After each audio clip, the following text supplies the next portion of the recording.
പത്തനംതിട്ടയിലേക്കാണ്. കഴിഞ്ഞ തെരഞ്ഞെടുപ്പുകളിൽ ഒക്കെ LDF നടത്തിയ ഒരു മുന്നേറ്റം അത് പത്തനംതിട്ടയിൽ നമ്മൾ കണ്ടിട്ടുള്ളതാണ്. ലോക്സഭാ തെരഞ്ഞെടുപ്പിലെ മിന്നും വിജയം UDF-ന് എത്രത്തോളം ആത്മവിശ്വാസം നൽകുന്നുണ്ട് എന്നതുകൂടി പരിശോധിക്കണം. അതിനു മുൻപ് നിലവിലെ പത്തനംതിട്ടയുടെ സാഹചര്യം എന്താണെന്ന് പരിശോധിക്കും. കേരളത്തിൽ ഏറ്റവും ജനസംഖ്യ കുറഞ്ഞ ജില്ലകളിൽ 3-ാം സ്ഥാനമാണ് പത്തനംതിട്ടയ്ക്കുള്ളത്. ആകെ ഭൂവിസ്തൃതിയുടെ പകുതിയിലധികവും വനപ്രദേശവുമാണ്. എങ്കിലും കേരള ചരിത്രത്തിൽ നിർണായകമായ രാഷ്ട്രീയ സംഭവ വികാസങ്ങൾക്ക് സാക്ഷ്യം വഹിച്ചിട്ടുള്ള ജില്ല കൂടിയാണ് പത്തനംതിട്ട. കഴിഞ്ഞ തദ്ദേശ സ്വയംഭരണ തെരഞ്ഞെടുപ്പിൽ ഇടതുപക്ഷത്തിന്റെ തേരോട്ടമായിരുന്നു ജില്ലയിലാകെ ഉണ്ടായത്. നോക്കാം കഴിഞ്ഞ തവണത്തെ സീറ്റു നില.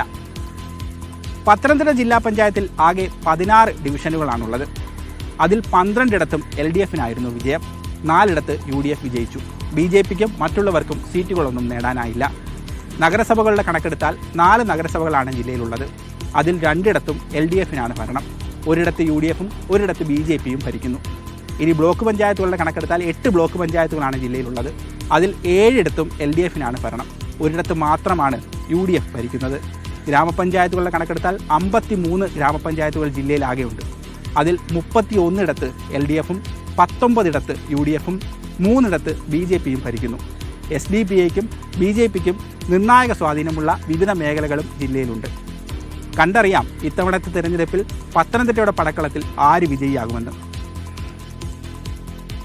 നന്ദുഷ ചേരുന്നുണ്ട്. നന്ദുഷ, എന്തൊക്കെയായിരിക്കും പത്തനംതിട്ടയിൽ? നമുക്കറിയാം ഇടതുപക്ഷം കഴിഞ്ഞ തവണയൊക്കെ എടുത്തിരുന്ന വോട്ടുകൾ ഇത്തവണ കിട്ടാൻ സാധ്യതയുണ്ടോ എന്നൊക്കെയുള്ളതിൽ വലിയ സംശയമുണ്ട്. ശബരിമല സ്വർണ്ണപ്പാളി വിഷയം നിലനിൽക്കുന്നു. ഒപ്പം തന്നെ സാമുദായികമായിട്ട് അവിടെ വന്നിരിക്കുന്ന മാറ്റങ്ങൾ, NSSന്റെ നിലപാട്, ഇതെല്ലാം സ്വാധീനിക്കുമെന്നുള്ളതാണ് ജില്ലയെ സംബന്ധിച്ചുള്ള പ്രത്യേകത.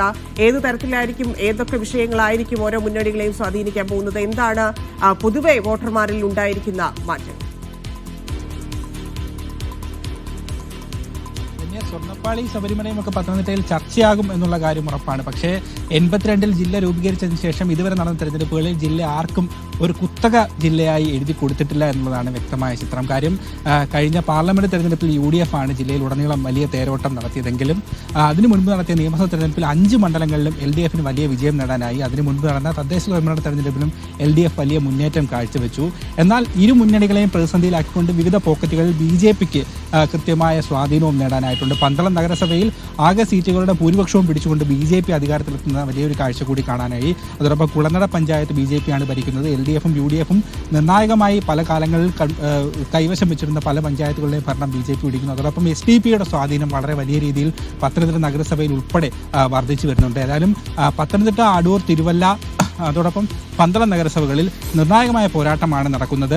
മുന്നണികൾ ഇഞ്ചോടിഞ്ച് പോരാട്ടത്തിലാണ് മത്സരിക്കുന്നത്. സ്വർണ്ണപ്പാളി വിഷയം ഉൾപ്പെടെ സർക്കാരിനെതിരെ പ്രചരണായുധമാക്കി മത്സരിക്കാനാണ് കോൺഗ്രസിന്റെയും BJP-യുടെയും നേട്ടം. അങ്ങനെ ഒരുപക്ഷെ അതൊരു വലിയ ചർച്ചയാവുകയും ജനങ്ങളുടെ വോട്ടിങ്ങിനെ അത് സ്വാധീനിക്കുകയും ചെയ്യുകയാണെങ്കിൽ LDF-ന്റെ കഴിഞ്ഞ തവണത്തെ മുന്നേറ്റത്തിന് തടയിടാൻ ഇത്തവണ UDF-നും BJP-ക്കും ആകുമെന്ന് തന്നെയാണ് പ്രതീക്ഷിക്കുന്നത്. തിരുവല്ല നഗരസഭയിൽ ആദ്യം UDF-ആണ് ഭരിച്ചതെങ്കിലും ഇടക്കാലത്ത് അവിശ്വാസ പ്രമേയത്തിലൂടെ LDF അധികാരത്തിൽ വരികയും വീണ്ടും ഈ അവസാന കാലഘട്ടമാകുമ്പോഴേക്കും UDF ഭരണം തിരിച്ചുപിടിക്കുന്ന കാഴ്ചയുമൊക്കെ നമ്മൾ കണ്ടു.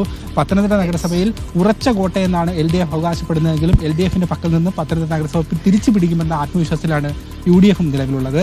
പന്തളം നഗരസഭയിൽ കനത്ത പോരാട്ടമാണ് നടക്കുന്നത്. ഒരുപക്ഷെ സംസ്ഥാനത്ത് തന്നെ ത്രികോണ മത്സരം നടക്കുന്ന നിർണായകമായ നഗരസഭകളിൽ ഒന്നായി പന്തളം മാറിയിട്ടുണ്ട്. ഏതായാലും ജില്ലയുടെ പൊതുചിത്രം ഇപ്പോഴും വ്യക്തമായിട്ടില്ല. കനത്ത വിശ്വാസത്തിലാണ്, നല്ല ആത്മവിശ്വാസത്തിലാണ് മുന്നേറ്റമുണ്ടായ ജില്ലയാണ്. പക്ഷേ ഇത്തവണ എന്തൊക്കെയായിരിക്കും തദ്ദേശ തെരഞ്ഞെടുപ്പിൽ സംഭവിക്കുക എന്നുള്ളത് കണ്ടു തന്നെ അറിയണം.